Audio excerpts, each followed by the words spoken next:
Yes, the pointy princess hat of fairy tales and Halloween costumes was indeed a genuine piece of medieval headwear. What was it? Who wore it? And is the medieval Mongol Empire responsible for this?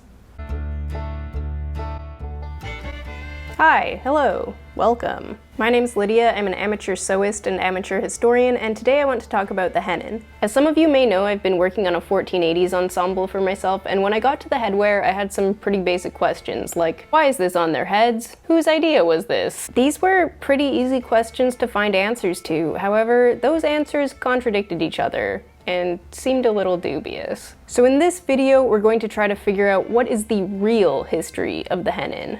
So get comfy and grab a beverage because we are about to go so much further into the weeds with this than you could have possibly been prepared for when you clicked on this video. But first, I think we need some general Hennin facts. The Hennin was worn at the very end of the medieval period from about 1450 to 1500 in what is today France, England, and the Netherlands. Back then, though, it was France, England, and Burgundy. To understand this iconic headpiece, we need to take a look at what else was going on fashion-wise in the 15th century. At the beginning of the 1400s, the fashion for wealthy men and women throughout Europe consisted of a long flowing robe called a houppelande. With such uniform dress, the head was where a lot of sartorial experimentation went on. And sleeves got a little wild too, but mostly it was a golden age of fancy headwear. Dress silhouettes did begin to change as the century progressed, especially for men, but women's gowns in Western Europe remained quite uniform, and really fancy headwear remained the cornerstone of women's dress. It was in this climate that the Hennin came onto the scene, towering above the headwear competition. The Hennin went through a few changes. Your standard issue early Hennin, a Hennin with a stiffened veil, a truncated Hennin, a Hennin with a chin strap. Later, we get the steeple Hennin with or without the frontlet, and even a truncated henna with two antennae coming out the back, which is what I'm gonna make in the next video. Big, bald foreheads were considered the ideal, and there are many reports that women of this period plucked their foreheads in order to get that shiny look. Researching this in more detail was an absolute minefield of bad history though, so we'll shelf medieval hair removal for now. The Hennin disappeared around 1500 in favor of the French hood and this bonnet thing, and this makes sense because fashion really changed a ton right around this period. Things started to concretize into something a bit more Tudor-esque with like stiffened bodices and big butts and long dangly fur sleeves and gold chains and just a whole lot that would compete with the Hennin. With all this background, you can perhaps understand why some people think no one really invented the Hennin or even brought it to Europe from elsewhere. One theory of the Hennin's origin is that it just sort of evolved out of the already extravagant local styles that came before it. It may seem like a bit of a stretch to get from here to here, but once you fill in the gaps, nothing is that huge of a leap. Headdresses around the royal courts of Europe were kind of elaborate already by the end of the 1300s. Then they got bigger and like wider, and then the two bits kind of just like went up and then met in the middle. And at that point, you're basically wearing a big cylinder on your head, i.e. the Hennin. Straightforward, makes sense, maybe a bit simplistic. Clearly, there was already a market for big hats, and perhaps Europeans dreamt up totally new designs to fill that market, but we don't know that they did, and I don't think European ingenuity should be the default explanation when we don't know something. It seems just as likely that the voracious appetite for big hats could have been satisfied by styles imported from elsewhere. And there is a theory that that is exactly how the Hennin came to be. The second theory of the Hennin's origin is that it was inspired directly by the Boqta, a headdress worn by women of the medieval Mongol Empire. From what I can gather, this theory started making the rounds on the internet with a 2013 article from Smithsonian Magazine titled "Medieval Cone-Shaped Princess Hats Were Inspired by Mongol Warrior Women." Since I began researching this, Smithsonian Magazine has actually removed the article from the website and replaced it with a note saying the article was removed for making unsupported claims, which is what I was gonna tell you. They kind of stole my thunder. What were those claims? To find out, we'll have to dive into the depths of the internet circa 2013. I found the text of the original Smithsonian article. It's a very short article that leans heavily on a post from the blog Medieval POC. It quotes the blogger, "The European Hennin is modeled directly after the willow-width and felt Boqta of Mongolian queens." It also paraphrases from Medieval POC, stating, "Marco Polo brought at least one Boqta back from his travels, and shortly thereafter there was a sudden boom in popularity of cone-shaped headwear amongst the ladies." Now, this is actually a very bad paraphrase of a quote from somebody else inside of the Medieval POC post, but we're getting ahead of ourselves, so let's jump over to Tumblr to learn more about that original post. Medieval POC is a now defunct blog dedicated to showcasing images of people of color in Western art. I like that, I think that's cool, and I've actually used this blog before as a resource to find images, but let's look at this post. At first glance, it has the air of being written by someone who knows what they're talking about, but once you actually read it, it's pretty clear it was slapped together without a whole lot of thought or research. The majority of the post is actually one big block quote from another website. It's just awkwardly formatted, so it looks like things are the words of the blogger when really they're coming from someone else. The rest is just hard to follow and filled with non sequitur. It fully contradicts itself a couple times, and once you take out the block quote, it's just a standard issue ranty Tumblr post. The editors at Smithsonian were asleep at the wheel. So I'm gonna treat the claims of this blogger as wholly uncredible, but the post does contain two quotes that more or less make the claim that the Boqta inspired the Hennin, so let's look at those.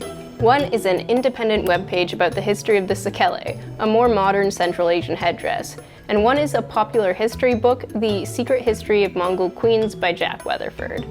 Neither one makes any good arguments or cites any sources for this claim. Both seem like pretty good, well-researched sources about the things that they are actually primarily talking about, but the Hennin-Boqta connection is only really included as like an offhand reference. In one, it's not even treated with any certainty and only included, I think, for the sake of thoroughness, and in the other, it seems like it's thrown in as like an amusing anecdote. So this is looking bad. All of the sources we can trace through the Smithsonian piece are dead ends and from non-authoritative sources. But maybe we can connect the dots on our own. So how plausible even is it that the Hennin could have been inspired by the Boqta? Without any arguments to really lay out the logic for me, it just does not make sense. One reason is they just aren't that similar. While the different Boqta worn throughout the vast Mongol Empire were like remarkably similar across centuries, the Hennin it's just a tall hat. Another reason it doesn't make sense is the timeline. Marco Polo traveled to Yuan Dynasty China and back through the Il Khanate at the end of the 13th century. Both these territories were successor states of the Mongol Empire, and Marco Polo would no doubt have seen a lot of Boqta while on his travels. But that was the 13th century. The Hennin wasn't worn until the 15th century. If he did bring back the Boqta that inspired the Hennin, it was just like sitting on a shelf for 100 years before someone noticed it. The Boqta stopped being worn entirely in East Asia around the end of the Yuan dynasty, so if Marco Polo even had nothing to do with it, it still doesn't really add up. Now, for the sake of covering all the bases, I should mention that long after Mongol customs receded from prominence in the rest of Asia, the Golden Horde, the western successor state of the Mongol Empire, was still doing its thing. That Central Asian headwear page notes that the Boqta may have traveled through the Golden Horde and found its way into the customs of the Timurid Empire that succeeded the Golden Horde in that region. There is a written account of the Boqta from here in 1403, and this Timurid miniature from that period also seems to depict something quite like the Boqta. But the sources that make the claim that the Hennin was inspired by the Boqta don't actually talk about the Golden Horde or the Timurid Empire as being involved in that, and I'm just kinda trying to make it work somehow at this point. And again, I just don't think there's enough similarity between these hats to suggest any direct connection. So this is looking a bit unlikely. But multiple people have made this claim, and it's not like they just pulled it out of their butts, right? I did a bit more digging and I found the claim mentioned in English in a few more places, and when I traced it back through the sources, it all seemed to lead back to an 1892 article by a Dutch sinologist, which like a lot of dress history sources from the 19th century, has the distinct vibe of being pulled directly out of a butthole. At least it doesn't cite any sources or make any arguments. It's just like, this thing and this thing are the same because I said so. Now, of course, I alone cannot be the arbiter of the legitimacy of a cross-cultural history. I'm only accessing English sources, and just because something isn't in English doesn't mean it doesn't exist at all. But from what's available to me, it kind of seems like this dude made it up.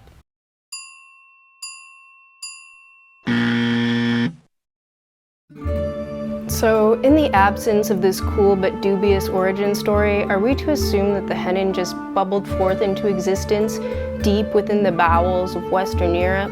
The truth is, we just don't have smoking gun evidence for what inspired most historical fashions. People just didn't write that stuff down. The best we can do is look at images and descriptions, observe similarities, and try to explore the cultural context to see if maybe there's something there.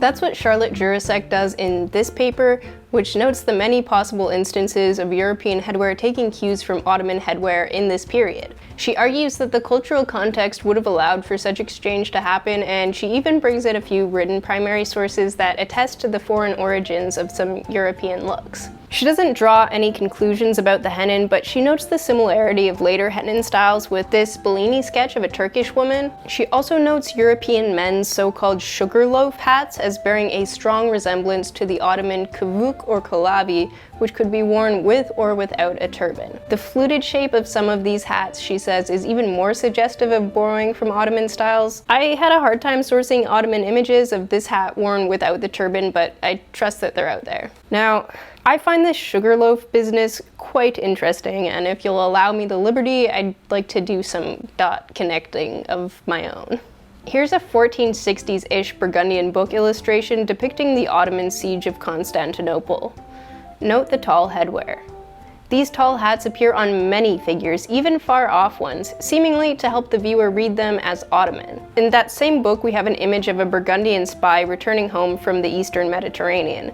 He's dressed in that same hat, perhaps to denote the Turkish dress he took up while on his travels. This is not to say that the hats depicted here are accurate or representative depictions of Ottoman headwear. Medieval manuscripts are famously not that accurate at depicting things from other places. But it does mean that the illustrator thought that this headwear would be a useful device to help his Burgundian audience read the images. So this hat could be read as distinctly Ottoman by the same people that were wearing this hat and the Hennin. I like the hypothesis that the Hennin could have Ottoman roots because the Ottoman headwear, at least in Europe's imagination, is reasonably similar. It was visually depicted in Western Europe, and the parts of Europe that adopted the Hennin had strong ties with the Mediterranean. Merchants, political dignitaries, pilgrims, they all would have had some sort of contact with Ottomans. I also like that I can just sort of imagine how this would have happened. Something like European men saw this hat on their travels or donning the heads of traveling merchants. They started wearing a variation of this hat, perhaps as a nod to their own worldliness or to give them some clout among their peers who've traveled.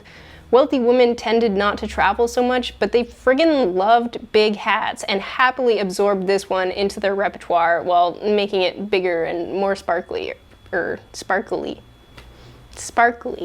Totally a story that I made up. There's no strong evidence for a connection between the Calabi and the Hennin, but at least it's imaginable, which is more than I can say for the Boqta Theory. As a final note on the kavuk and Calabi, I don't know the history of this headpiece or where it came from, but as the Ottoman Turks had their cultural origins as a nomadic Central Asian people, and the medieval Mongols were also a nomadic Central Asian people, I think it's worth taking a minute to talk about similar headwear practices in other nomadic Central Asian cultures. As I mentioned before, tall and pointed headwear existed in this region before the Mongol Empire and persisted long after it. Into the present day, in fact, with an updated version of the Kazakh sakele still in use as ceremonial and bridal wear. These many evolving traditions seem to have their roots very deep in the past. Without heading down a whole new rabbit hole, I just wanted to like at least leave room for the appreciation that Central Asian nomadic cultures have been a bit of a wellspring for like cool big hats in the last millennium. Even if we could say that the Hennin was definitely inspired by men imitating Mehmed II or by women imitating Mongol queens, behind that is still like a longer, older story that may very well lead back to those nomadic steppe traditions.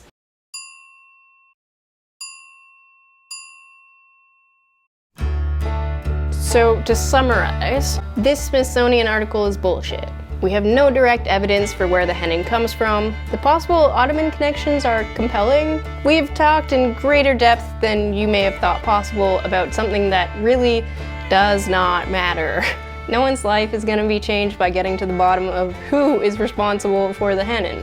What does matter though, I think, is understanding that history is not about facts. It's about evidence and arguments and interpretation. There's just so much stuff that we do not have the evidence to know for sure, especially when it comes to anything that was deemed not important enough to write down and pass on, like fashion, or everyday life, or the very existence of marginalized people. So much of our understanding of the past is based on uncertainty. There will always be someone willing to patch over that uncertainty with assertions of European exceptionalism, or by talking out of their butt, but it's more honest to just let it exist as chaotic, nuanced uncertainty. The Smithsonian article kinda irked me. I think the only reason it was written is because it seemed like a bit of a mic drop, like, bro, you know that peak European princess hat thing? It's actually Asian, bro! The reason this is so frustrating is because if they even looked a little bit into the cultural context of what they were talking about, well, first they would have realized it's probably not true.